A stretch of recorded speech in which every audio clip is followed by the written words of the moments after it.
Un homme fonce en pick-up à travers la ligne blanche. Mais à peine l'a-t-il franchi qu'il semble comme ensorcelé. Ses yeux se voilent. Et il s'effondre. Inconscient. De nombreux policiers arrivent sur place, accompagnés de Jenny, une experte en biologie. Ils suspectent un problème lié à l'air. Ils équipent l'homme d'un masque à gaz et l'attachent à une corde. Il avance lentement, tandis qu'on déroule la corde derrière lui. Mais après quelques pas à peine, il s'écroule à nouveau. On le tire immédiatement en arrière. Après l'avoir examiné, il constate qu'il ne présente aucun problème. L'étrangeté de la situation ne fait que croître. Que se passe-t-il de l'autre côté de cette ligne blanche? Tout remonte à un événement récent dans la petite ville voisine. Peu de temps avant, les habitants préparaient une fête. Soudain, une ombre noire traverse le ciel, accompagnée d'un sifflement strident. Les femmes s'effondrent au sol. Le plus terrifiant, c'est que cela touche tout le monde dans la ville. Peu importe leur posture, même les oiseaux tombent. La ville entière plonge dans un silence mortel. Pendant ce temps, les enquêteurs sont toujours perplexes. Jenny remarque soudain qu'un mouton gisant sur le sol se lève subitement. Les habitants de la ville reprennent connaissance. Personne ne comprend ce qui s'est passé. La police, lourdement armée, commence à enquêter, mais ne trouve rien d'anormal. Tout semble revenir à la normale, jusqu'à ce qu'un nouvel événement inexplicable se produise. Toutes les femmes du village tombent enceintes en même temps. La panique s'installe.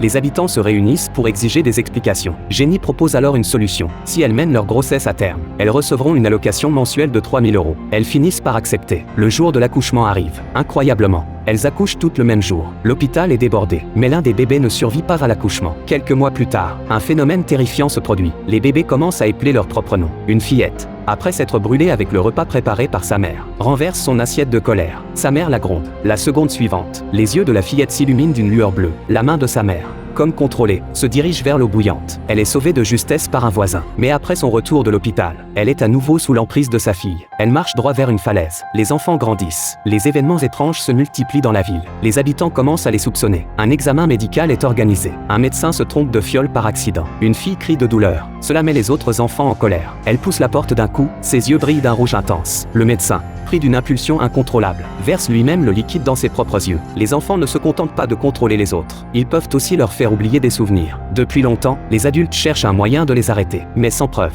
Ils restent impuissants. Les enfants, eux, avancent d'un pas synchronisé, toujours en binôme, sans la moindre expression sur le visage. Sauf Jacques. Son jumeau n'a pas survécu à la naissance. Un jour, après l'école, Jacques s'écarte du groupe et se rend au cimetière. Il se recueille sur la tombe de son jumeau. Il y croise une femme, la mère de son frère décédé. Depuis la mort de son enfant, elle est en proie à une profonde tristesse. Alors qu'elle s'éloigne, des images d'elle apparaissent dans l'esprit de Jacques. Un homme arrive ensuite pour se recueillir. Jacques perçoit sa douleur. Il comprend son chagrin. Il lui prend doucement la main. L'homme regarde Jacques. Un sentiment de chaleur l'envahit. Peut-être que ses enfants ne sont pas tout perdus.